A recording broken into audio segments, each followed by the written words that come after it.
Hello, and thank you so much for joining us for Coffee and Conversation. We are so glad that you're here today with Pastor Jeff, myself, and Mr. and Mrs. Wonderful. Did you have a hard day, honey? Why don't you sit down and let me rub your feet? And isn't this cooler weather fantastic? Oh my gosh. Finally fall. Sweater weather. I love it. I've been looking forward to long sleeves for a long time. Okay, Pastor Jeff, there's a part in First Peter that You're going you didn't shopping bring by up. yourself? How about if I tag along and carry your bags? So let's talk about that part. Okay, yeah, well, there was part in First Peter that I have intentionally skipped over. Why? Why? Well, it's because it's hard to deal with. It is. It's the part where Peter is talking about wives. Here's what you need to do.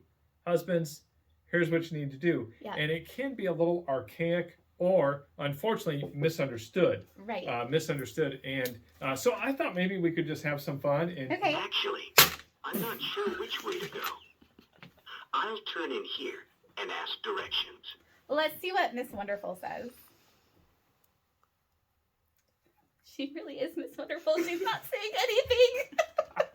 You can say that. I can't. I didn't say that. Do not send the text to Pastor Jeff. Don't send the email to Pastor Jeff. Jill is the one who said that. I'll post his email in the link below. All right, but there is part, but it's important because it's in there.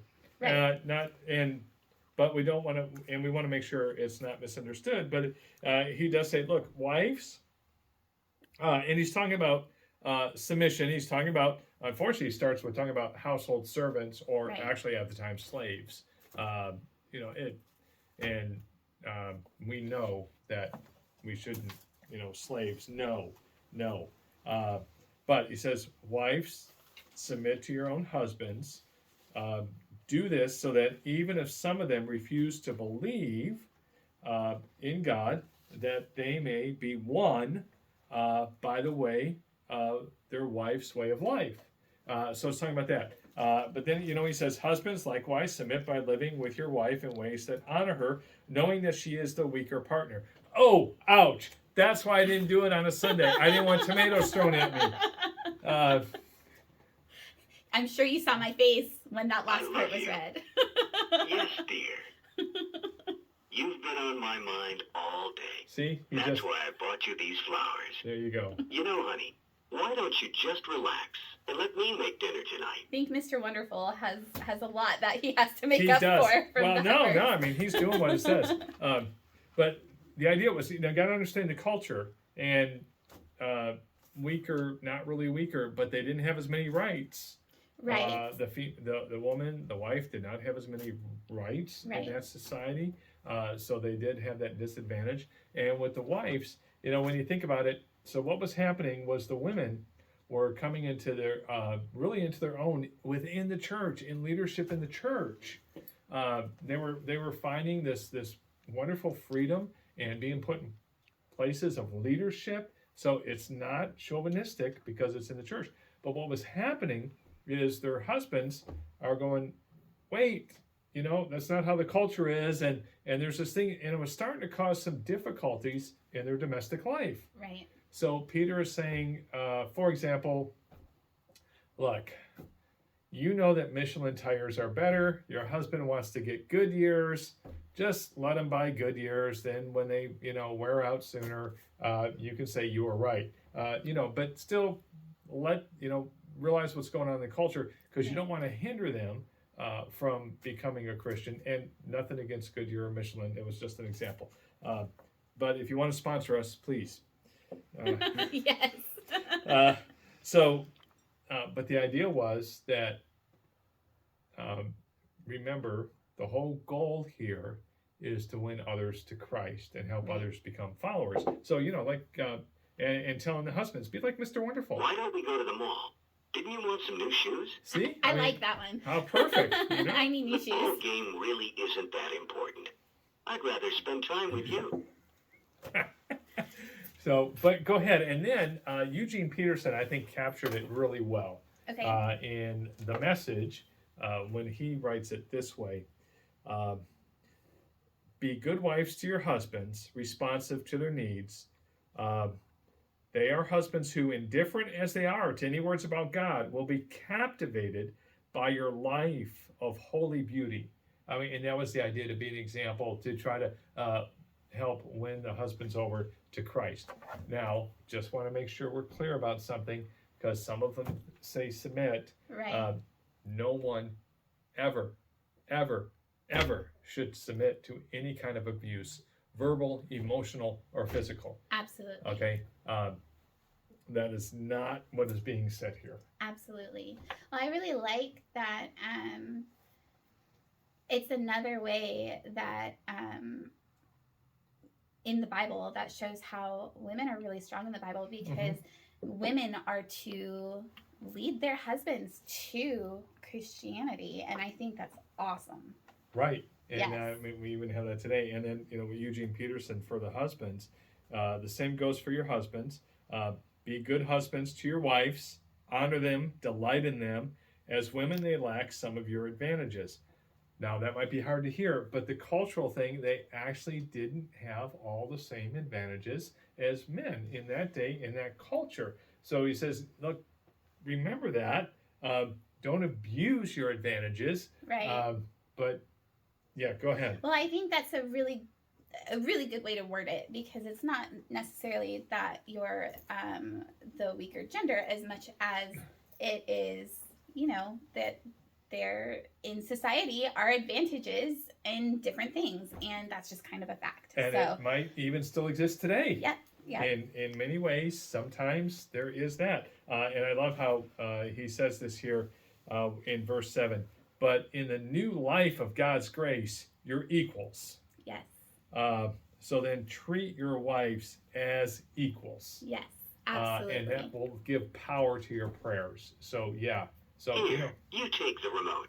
As long as I'm with you, I don't care what we watch. See? Just submit to your wife. I think it's really important that we talk about our relationship. Absolutely. And share our feelings. Let's just cuddle tonight. She's just quiet. She's just quiet. She used to work. Yeah, she had some great things to say, too. She can't even stand up anymore. Right. But this is not, and that's what I love about in the new life of God's grace, you're equals. It's not one that is superior or to be above the other one, but it's the equal. And so sometimes we just got to delve into what was happening in society and the culture, and what Peter is really hoping will happen with what he says. And I understand, when you just read it, you want to bristle.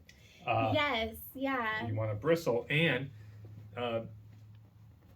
this will get emails, I know, but I'm okay with it at this point. There's the thing within some expressions of Christianity called complementarianism.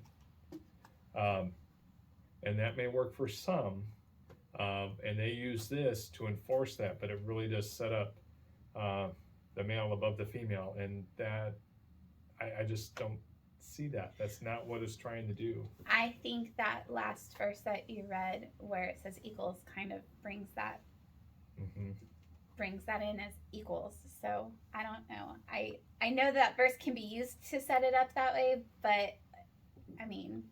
Yeah, and they do, but I don't think they understand the culture and everything. And I think there's some danger in that kind of view of that, but the equal. So I just didn't want tomatoes thrown, You look so beautiful in the morning. No, you don't look at all fat in that dress. Terrible. How could anything make you look fat? How could? So, if I was going to do it on Sunday morning, I'd have to have Mr. Wonderful with me. But yeah, but it does talk about a lot of things in the Bible that we might struggle with, because people would struggle with this one today. Right. Will struggle with it, that you got to delve deeper into what is happening behind it, the social context, cultural context, and what the action or the change that Peter is hoping. And he's actually saying you're going to be different than culture by saying, look, treat each other as equals. Yes. And he says that really all the way throughout from about chapter 2 verse 11 into chapter 4 verse 11. It is how the church and the people of the church are going to be distinct and unique from culture with this. So well, and it applies today. How can you be distinct and unique within your culture today, while encouraging Christianity? So, absolutely, yeah. And living within the culture. Aw, can't your mother stay another week? Well, So if you would like Mr. Wonderful, just come on Sunday. I'll have him up there, and you can take it. And I wish Miss Wonderful was working, because then it'd be a nice pair. But there they are. They're just so close and in love. well, thank you for discussing this with us, and I was wondering why you kind of delved over it a little bit, so you kind of just surpassed that in the sermon. So I'm glad we got an opportunity to talk about it, and keep emailing us your questions. We will be back next Thursday with Coffee and Conversation. I'm not sure if Mr. Wonderful and Mrs. Wonderful will be here, though. Right. God bless y'all. Thanks, y'all.